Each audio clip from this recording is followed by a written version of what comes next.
সাম্প্রদায়িক সম্প্রীতি নষ্ট ও নাশকতায় পুলিশকে সতর্ক থাকার আহ্বান প্রধানমন্ত্রী। ব্যবসায়ীদের দিলেন রপ্তানি বহুমুখী করতে সহযোগিতার আশ্বাস।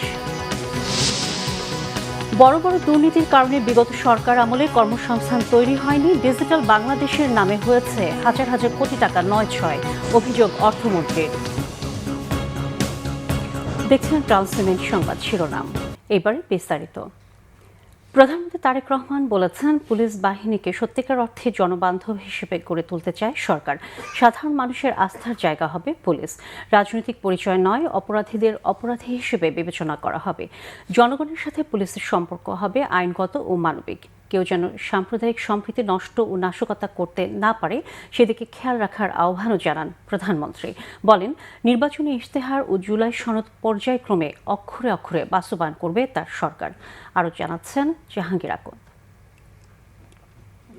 গভীর শ্রদ্ধা ভরে স্মরণ করছি। পুলিশ সপ্তাহ উপলক্ষে তেজগাঁওয়ের প্রধানমন্ত্রীর কার্যালয়ে ঊর্ধ্বতন পুলিশ কর্মকর্তাদের উদ্দেশ্যে দিক নির্দেশনামূলক ভাষণ দেন প্রধানমন্ত্রী তারেক রহমান। বলেন, পুলিশকে হতে হবে জনবান্ধব, আস্থা অর্জন করতে হবে সাধারণ মানুষের। দেশের আইন শৃঙ্খলার নিয়ন্ত্রণ, জনগণের শান্তি ও নিরাপত্তা নিশ্চিতে পুলিশকে কাজ করার নির্দেশ দেন প্রধানমন্ত্রী।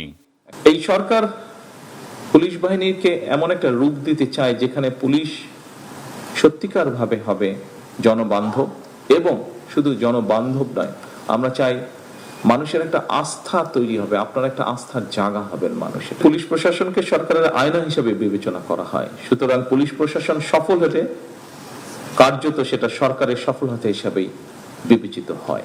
সরকার দুর্নীতি, সন্ত্রাস এবং দুঃশাসনের বিরুদ্ধে আমরা আপোষ করতে চাই না। অনেক সময় আমরা দেখেছি আপনাদেরকে একটা সমস্যার সম্মুখীন হতে হয়, পলিটিক্যাল পরিচয় বা পলিটিক্যাল আইডেন্টি, ইনফ্লুয়েন্সিয়াল আইডেন্টি, এরকম বিষয় আপনাদেরকে ফেস করতে হয়। আমি পরিষ্কারভাবে আপনাদের সামনে আজকের এই অনুষ্ঠানে বলতে চাই যে দুর্নীতি, সন্ত্রাস নিয়নে ব্যক্তির রাজনৈতিক পরিচয় নয়।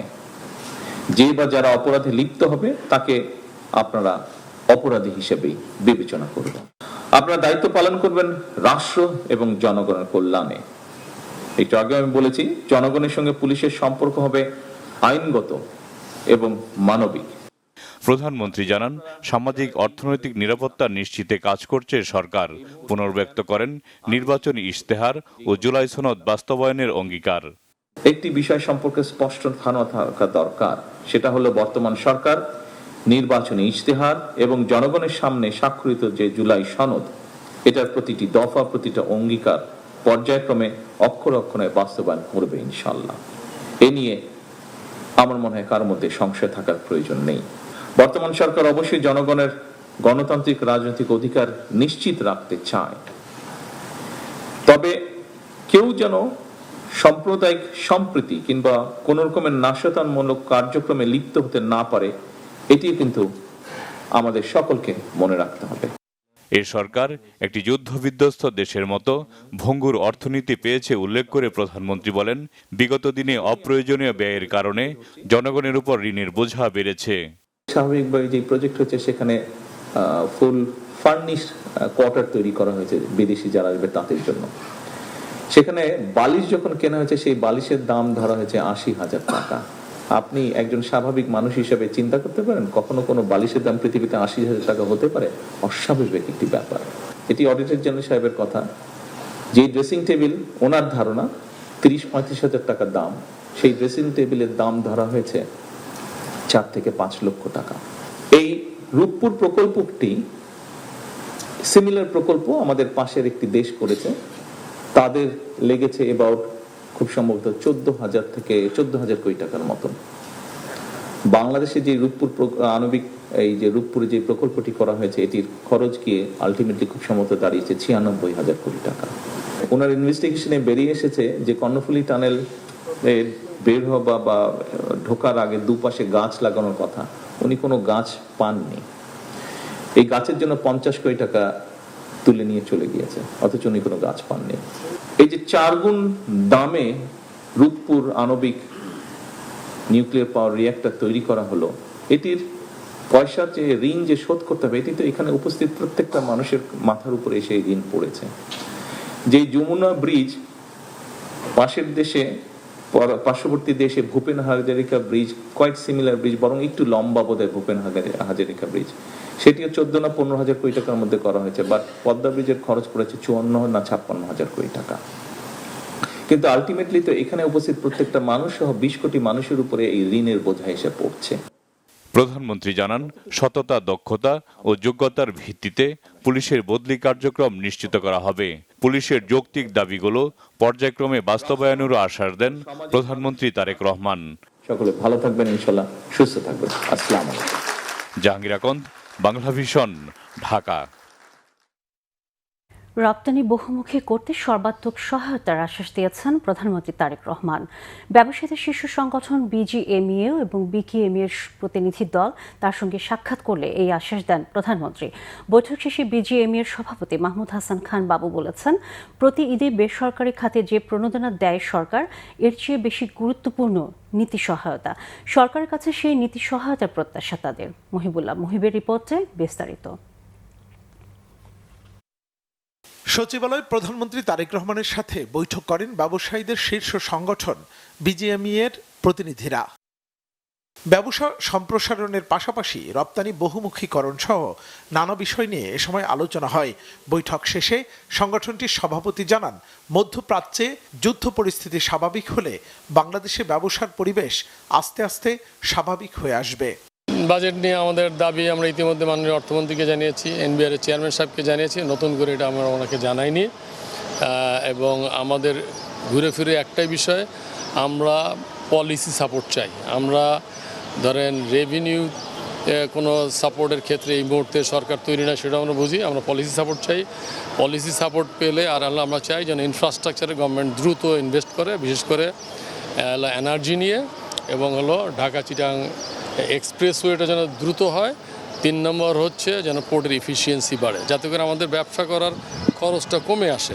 একই দিনে প্রধানমন্ত্রী তারেক রহমানের সাথে বৈঠক করেন ব্যবসায়ীদের আরেক সংগঠন বিকেএমইএ এর প্রতিনিধি দল। আমদানি রপ্তানি সহজ করার পাশাপাশি রপ্তানি বৃদ্ধিতে পলিসি সহায়তার আশ্বাস দেন প্রধানমন্ত্রী।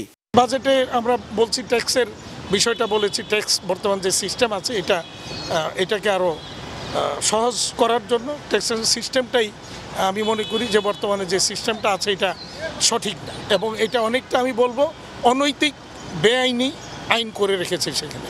মানে মানুষের, আমাদের ব্যবসায়ীদের টাকা পয়সা নিয়ে যাওয়ার একটা ব্যবস্থা করে রাখা হয়েছে। সেখানে আসলে যে ট্যাক্সের যে মূল স্পিরিট, যে আমি প্রফিট করলে, ইনকাম করলে ইনকামের ট্যাক্স দেব, কিন্তু এখন কি হচ্ছে, আমার সেলের উপরে ডাইরেক্ট ট্যাক্স দিয়ে যাচ্ছে।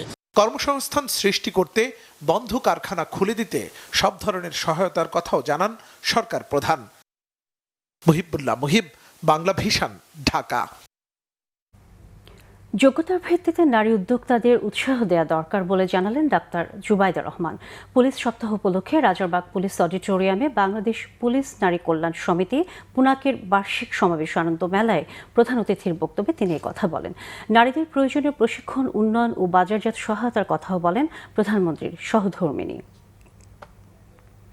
বর্তমান ও ভবিষ্যতের সামাজিক উন্নয়নের লক্ষ্যে গৃহীত সমাজ সেবামূলক আপনাদের পরিকল্পনাগুলি সমন্বিতভাবে একটি সুন্দর, সুস্থ, মানবিক সমাজ গঠনের ভিত্তি।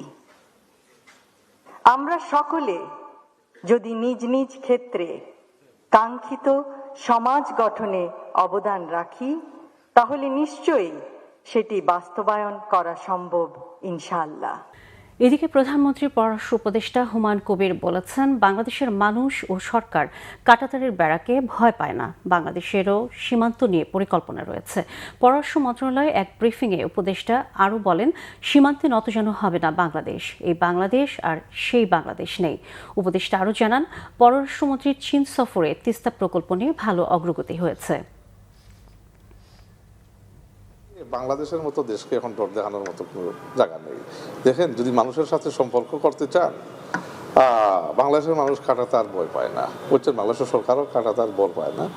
যেখানে আমাদের কথা বলা দরকার আমরা কথা বলবো। there was a discussion on Tista, not in full detail, but Tistaতে ভালো অগ্রগতি হয়েছে। ডিসকাশনটা it's a full process discussion in terms of একটা প্রোগ্রেস টিস্টার আলোচনা নিয়ে একটা আপনার ইন টার্মস অফ পজিটিভ আলোচনা হয়েছে, that's what I would say. এবং আপনার চায়নার এক্সিম ব্যাংক ও ইন্টারেস্ট শো করছে টু ফাইন্যান্স দি টিস্টার। দলীয় পদধারী কাউকে কোনো আর্থিক প্রতিষ্ঠানে নিয়োগ দেবে না সরকার, বলেছেন অর্থমন্ত্রী আমির খসরু মাহমুদ চৌধুরী। রাজধানীর বনানীর একটি হোটেলে দৈনিক বণিক বার্তার আয়োজনে এক আলোচনা অনুষ্ঠানে এ কথা বলেন তিনি। জানান, আগামী 5 বছরের মধ্যে স্বাস্থ্য ও শিক্ষা খাতে বরাদ্দ বাড়ানোর লক্ষ্যে সরকার কাজ করছে। অর্থমন্ত্রী অভিযোগ করেন, বড় বড় দুর্নীতির কারণে বিগত সরকারের আমলে কর্মসংস্থান তৈরি হয়নি। আগামী 2 বছরের মধ্যে নতুন নতুন কর্মসংস্থান তৈরি করতে সরকারের পরিকল্পনার কথাও জানান তিনি। আরও বলেন, উচ্চ শিক্ষিতদের জন্য চাকরি পাওয়াটা খুব কঠিন হয়ে যাচ্ছে। তাদের জন্য আইসিটি খাত হতে পারত খুব ভালো একটি ক্ষেত্র, কিন্তু ডিজিটাল বাংলাদেশ বিনির্মাণের নামে আওয়ামী লীগ সরকার হাজার হাজার কোটি টাকা নয়ছয় করে গেছে। বাণিজ্যমন্ত্রী খন্দকার আব্দুল মুক্তাদির জানিয়েছেন, নিত্যপণ্যের বাজার সিন্ডিকেট ভাঙতে পরিকল্পিতভাবে এগোচ্ছে সরকার।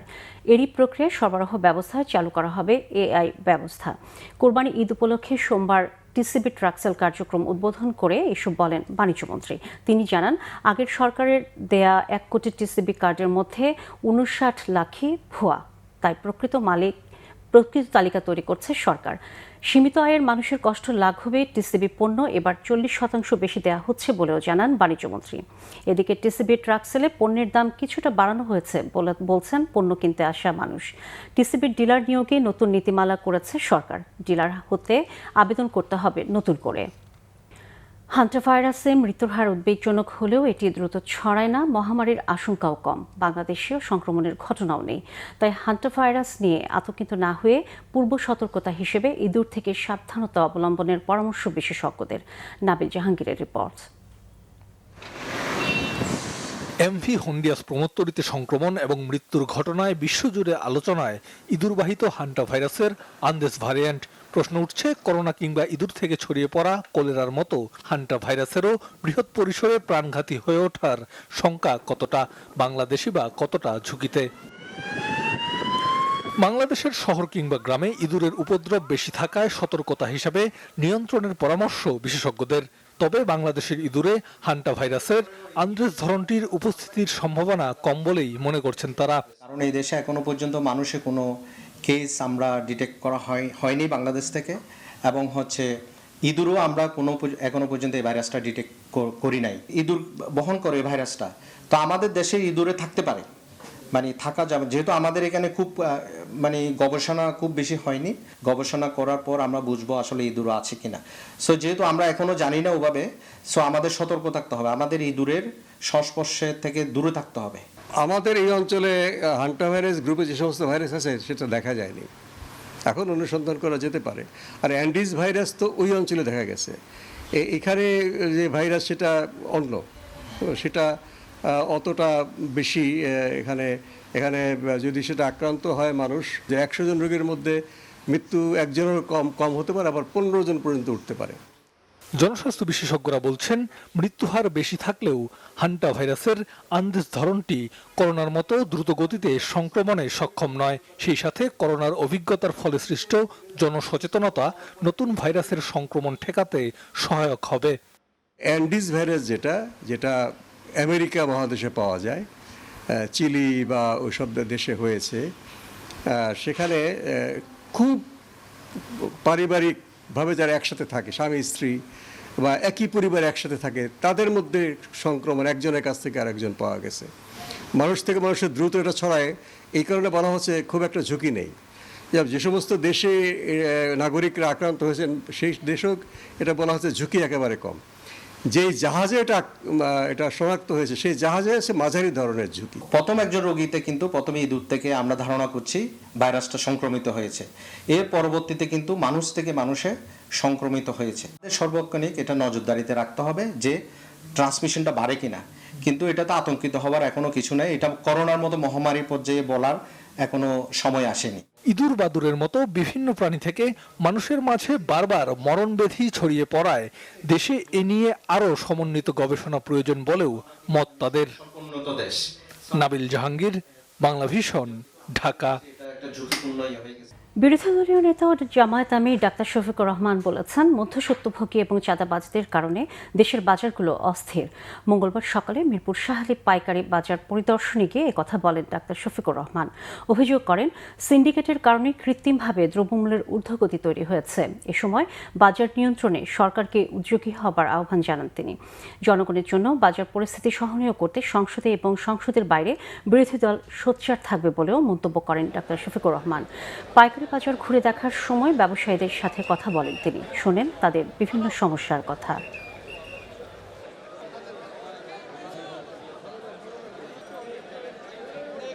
এখানে যে দোকানগুলো আছে, দোকানগুলা স্বস্তিদায়কভাবে যারা ব্যবসা করে তারা পায় না। এখানেও দখলদারিত্ব আছে, এখানেও নীরব চাঁদাবাজি আছে, কিন্তু মুখ ফুটে কেউ কথা বলতে চায় না। সবার মুখ চেপে রাখা হয়েছে।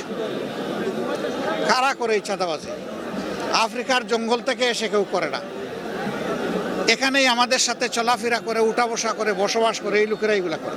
সংসদের 300 জন সদস্য যদি সিদ্ধান্ত নেয় যে বাংলাদেশে চাঁদাবাজি হবে না, তাহলে কেউ করার সাহস পাবে না। কিন্তু এরাই যদি আশ্রয় প্রশ্রয় দেয়, তাহলে চাঁদাবাজি বন্ধ করা অসম্ভব। আমরা চাই চাঁদাবাজিটা বন্ধ হোক। তথ্য সম্প্রচার মন্ত্রী জহিরুদ্দিন স্বপন জানিয়েছেন, স্বাধীন গণমাধ্যম কমিশন গঠন করবে সরকার। সাংবাদিক, গণমাধ্যম কর্মী ও প্রযুক্তি বিশেষজ্ঞ সহ সংশ্লিষ্ট সব অংশীজনের সমন্বয়ে এই কমিশন গড়ে তোলা হবে। সোমবার অনলাইন ভিত্তিক সংবাদ মাধ্যম এশিয়া পোস্টের উদ্বোধনী অনুষ্ঠানে কথা বলেন তথ্যমন্ত্রী। জানান, অঙ্গীকারের অংশ হিসেবে এই কমিশন গঠন করতে যাচ্ছে বর্তমান সরকার। তিনি বলেন, প্রযুক্তির অগ্রগতির সাথে সাথে ভুয়া তথ্য ও বিকৃত তথ্য ছড়িয়ে পড়ার সুযোগও অনেক বেড়েছে। তাই সরকার ডিজিটাল প্ল্যাটফর্মের দর্শক ও ব্যবহারকারীদের অপতথ্যের ক্ষতিকর প্রভাব থেকে সুরক্ষা দিতে কাজ করছে। তথ্য প্রযুক্তির এই জগৎ দ্রুত পরিবর্তিত হচ্ছে, তাই গণমাধ্যম ও প্রযুক্তি খাতের সঙ্গে সংশ্লিষ্ট সবাইকে নতুন ও সৃষ্টিশীল ধারণা সরকারকে জানাতে বলেন তিনি। বর্তমান সরকারের সময়ে সবার সহযোগিতায় একটি দায়িত্বশীল, স্বাধীন ও বিশ্বাসযোগ্য গণমাধ্যম পরিবেশ গড়ে তোলা সম্ভব হবে বলে আশাবাদী জহিরুদ্দিন স্বপন। দর্শক, সংবাদ শেষ করব ক্রাউন সিমেন্ট শিরোনামগুলো আরেকবার জানি। সাম্প্রতিক সম্প্রীতি নষ্ট নাশকতায় পুলিশকে সতর্ক থাকার আহ্বান প্রধানমন্ত্রীর। ব্যবসায়ীদের দিলেন রপ্তানি বহুমুখী করতে সহযোগিতার আশ্বাস। বড় বড় দুর্নীতির কারণে বিগত সরকার আমলে কর্মসংস্থান তৈরি হয়নি, ডিজিটাল বাংলাদেশের নামে হয়েছে হাজার হাজার কোটি টাকা নয়-ছয়, অভিযোগ অর্থমন্ত্রীর। এই ছিল এখনকার মতো। পরের সংবাদ সকাল 10টায়, এর আগে 9টায় রয়েছে নিউজ টক। দেখার আমন্ত্রণ রইল। এতক্ষণ সাথে থাকার জন্য ধন্যবাদ সবাইকে।